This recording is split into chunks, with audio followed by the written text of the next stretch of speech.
안녕하세요, 제인입니다. 제가 오늘 여러분하고 어떤 이야기 해보려고 하냐면요, 제 수업에 대한 소개를 해드리려고 해요. 제가 예전에 파고다에서 강의를 하기 초창기에는 제가 다음 달에 어떤 기사문의 주제로 수업을 진행합니다, 어떤 원서로 수업 진행합니다, 이런 영상들을 매번 찍었었는데요. 그걸 매달 하기가 힘들더라고요. 그래서 제가 수업에 대한 설명과 주제를 블로그에 올렸어요.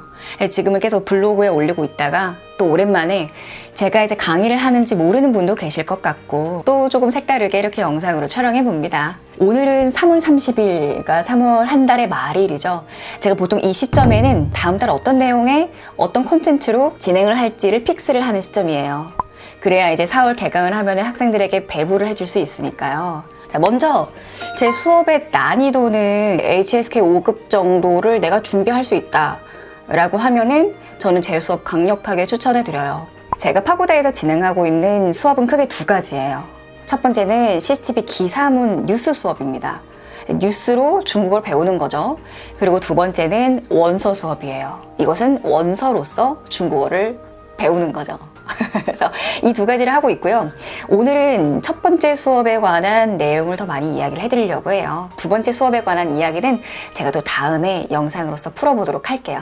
자, 이 CCTV 수업은요, 이 뉴스 수업은 매달 주제가 바뀝니다. 그러니까 한 달에 총 8번 수업을 하는데요. 이 8번마다 주제가 달라집니다.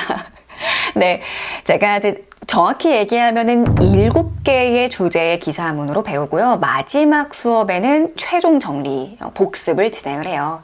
그래서 지금 이제 영상으로 제가 이제 보여드릴 건데, 이런 식으로 제가 그동안 한 달간 배웠던 내용들을 퀴즈 형태로, 빈칸 넣기 형태로 만들어서 전달해 드리고 있어요. 그래서 7개 주제의 기사문을 배우고 마지막으로 이 복습 자료로 정리하는 이 프로세스가 제 CCTV 수업의 전반적인 흐름이라고 생각하시면 됩니다.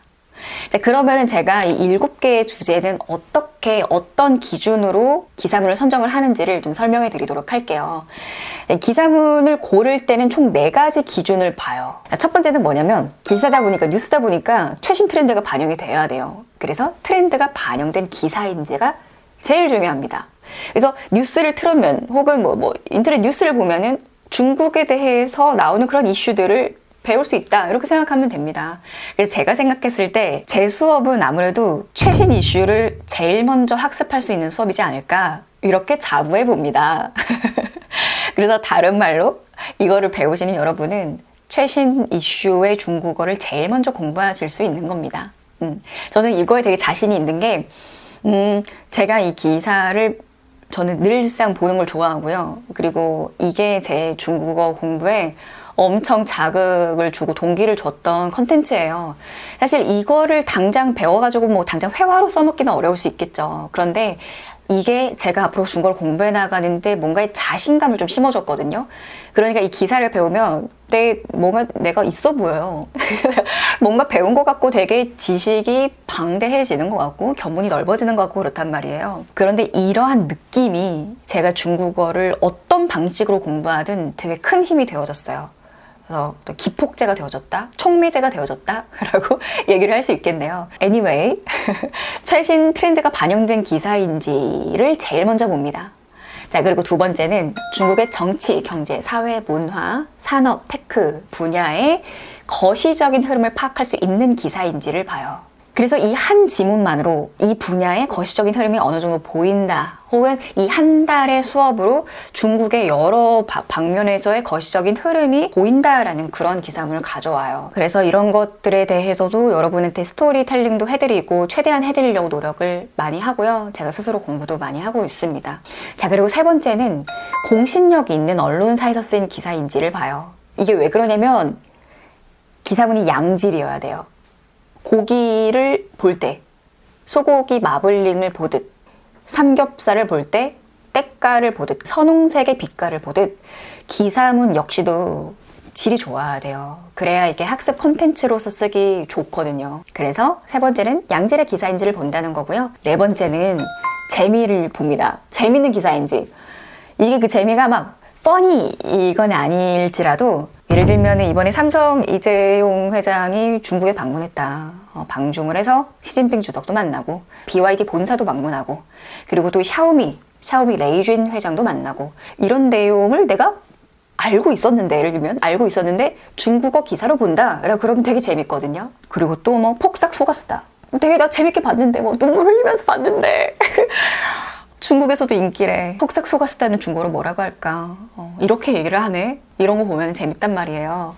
그래서 이러한 재미 요소도 신경을 써보고 있습니다. 그래서 지난 3월에는 어떤 기사문의 주제로 수업을 했는지를 한번 들려드려 볼게요. 그래서 여러분 이거 보시면은 아, 이런 거 흐름으로 나가는구나 라고 바로 아실 수 있을 거예요. 자, 일단 첫 번째는 나타2라는 중국의 영화가 세계 박스오피스에서 1위를 기록했어요. 그래서 이러한 영화 산업에 대한 이야기. 그리고 두 번째는 중국산 제품의 데이터 보안이 우려된다 라는 이러한 내용들 많이 들어보셨죠. 중국의 중국산 제품에서는 뭐 개인정보 유출이 된다더라 이런 내용. 한국 언론에서 이렇게 보도한 것을 가지고 중국의 환고시보에서는 어떻게 이야기를 했는지 이런 걸 봅니다. 한국 기사문을 우리가 기존에 접했더라면 중국에선 이런 이슈에 관해서 뭐라고 하는지를 좀 보면 보는 눈이 좀 달라집니다. 그래서 제 개인적인 생각으로는 정말 이 현중 반중 정서가 조금은 과하게 국내에 이제 한국 내에 들어와 있지 않나 그런 생각이 좀 들어요. 자, 세 번째는 이의 연장선으로 한한령에 관한 얘기인데요. 한한령은 사실 이제 2016년에 사드 배치, 정치적인 문제로 인한 어떤 문화, 경제의 제재 조치인 거죠. 근데 사실상 중국에서 이 한한령은 공식적으로 제재를 가한다라고 이렇게 공개 선언하진 않았지만 암묵적으로 굉장히 한국 문화 콘텐츠 수출을 막았어요. 근데 이런 게 조금씩 풀리고 있는 해빙 현상, 해빙 조짐이 조금 보이나 봅니다. 그래서 그에 관련한 지문을 하나 가져왔어요. 그리고 그 다음으로는 과학 지문인데요. 과학 하면은 여러분, 과학 지문 좀 어렵게 느끼실 수 있어요. 그런데 생각해보면 우리 삶에는 수학이나 과학이 얘기가 되게 일상 속에 스며들어와 있거든요. 근데 이러한 지문은 배우지 않으면 몰라요. 내가 관심 있게 찾아보거나 정말 관심 있게 배우지 않는 이상 이쪽 중국어는 아예 모르는 거거든요. 그래서 좀 그런 부분을 타파해보자. 어떤 벽을 허물어보자 라는 의도로 제가 이런 과학 지문도 간혹 가져옵니다. 그래서 이번에 배웠던 건 뭐냐면 중국의 이제 창어 6호라고 중국의 이제 우주선입니다. 이 창어 6호가 세계 최초로 달 뒷면에 작년에 착륙을 했어요. 그 기존의 이제 우주선은 달의 앞면에만 착륙을 하다가 달의 뒷면에 착륙한 최초의 우주선이란 말이에요. 그래서 그곳에 착륙해서 달 뒷면 샘플, 현무암 샘플을 가져온 거죠. 그래서 그걸 엔지오 연구를 했을 거 아니에요. 그래서 그 연구 결과에 대한 기사문입니다. 근데 이런 거는 좀 언뜻 보기 어려울 수 있으니까요. 제가 이제 그 안에 있는 내용들, 표현들, 어휘들은 조금씩 수정해서 가져옵니다. 자, 그리고 그 다음으로는 경제 관련한 이야기인데요. 중국의 민영기업 좌담회와 IT 3대 거물. 중국에서는 중국 민영기업의 좌담회가 열립니다. 중국 기업은, 그 전에 저희가 봐야 될 거는 중국 기업은 크게는 국유기업과 민영기업으로 나뉘는데, 국유기업은 중국 국가가, 정부가 소유권, 즉 지분을 가지고 있는 기업이고, 민영기업은 민간이 운영하는 기업이겠죠. 그렇죠? 국유기업 같은 경우에는 중국 정부가 운영을 하니까 자금 조달이 쉬울 거 아니에요. 예를 들면 성장하기 쉬워요. 뭐 중국의 이제 기반 산업을 하고 있는 뭐 석유, 뭐 에너지, 뭐 통신, 금융 이런 회사들은 중국 정부가 소유권을 가지고 있기 때문에 이들의 운영은 뭐 그런 대로 잘 굴러간단 말이에요. 그런데 민영기업 같은 경우에는 중국 정부의 지원이 없으면 안 돼요. 왜냐? 외국인 직접 투자가 예전만큼 이루어지지 않고 있기 때문이에요. 그래서 내수로서 지금 해결을 해야 되는 상황인데 그러면은 정말 막말로 시진핑 주석에게 잘 보여야 된단 말이에요. 그래서 정부가 얘기하는 정책적 기조와 발을 맞출 수밖에 없습니다. 그래서 이 좌담회 이후로 IT 3대 거물, 즉 중국의 알리바바 마윈, 중국 텐센트 마화텅, 그리고 징동그룹의 류창동, 이 기업의 수장들이 대외적으로 어떤 발표를 했는지 이런 것들을 봤습니다.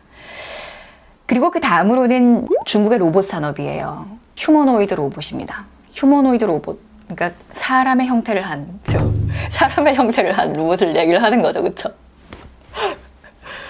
몇 년 전만 해도 중국의 뭐 마윈, 뭐 알리바바, 맞아 막 난리 났었잖아요. IT 기업이 엄청 각광을 받았단 말이에요. 그런데 지금은 한물 갔어요. 한물 갔고 중국의 뭐 휴머노이드 로봇이라든지 뭐 AI 산업, 딥시크라든지 혹은 뭐 BYD 전기차 기업이라든지 이런 기업들이 훨씬 더 각광을 받고 있습니다. 그 중에서 휴머노이드 로봇 관련된 지문은 한 번도 본 적이 없어가지고 이러한 산업 트렌드를 좀 보자 해서 이 기사문을 마지막으로 이렇게 하고 복습까지 하고 해서 이제 한 달의 과정이 마무리가 되는 거예요. 그래서 다음 달에도 이런 식으로 진행할 예정입니다. 제가 다음 달 그러니까 4월에 제일 기대가 되는 기사문은 지금 폭삭 속았수다. 이재용 삼성 회장이 방중한 내용 등이네요. 제가 사실은 이 3월과 4월 종강과 개강 사이에 이번엔 틈이 없어요. 그래서 이 영상을 편집해서 올릴 수 있을지 모르겠지만 조금 늦게 올리더라도 여러분이 보시면서 내가 보는 시점으로 다음 달에도 이런 느낌으로 수업을 계속 하겠다라는 거구나 이렇게 생각해 주시면 될 것 같고요. 수업 주제가 궁금하신 분들을 위해서 이제 블로그에다가 수업 주제를 정리하고 있어요. 그래서 여러분께서 살펴보시면 좋겠습니다. 그리고 또 수업 링크는 제가 아래 더보기란에 이렇게 넣어둘 테니까요. 그곳에서 클릭하고 시간 확인해 보신 다음에 수강 신청하실 수 있습니다.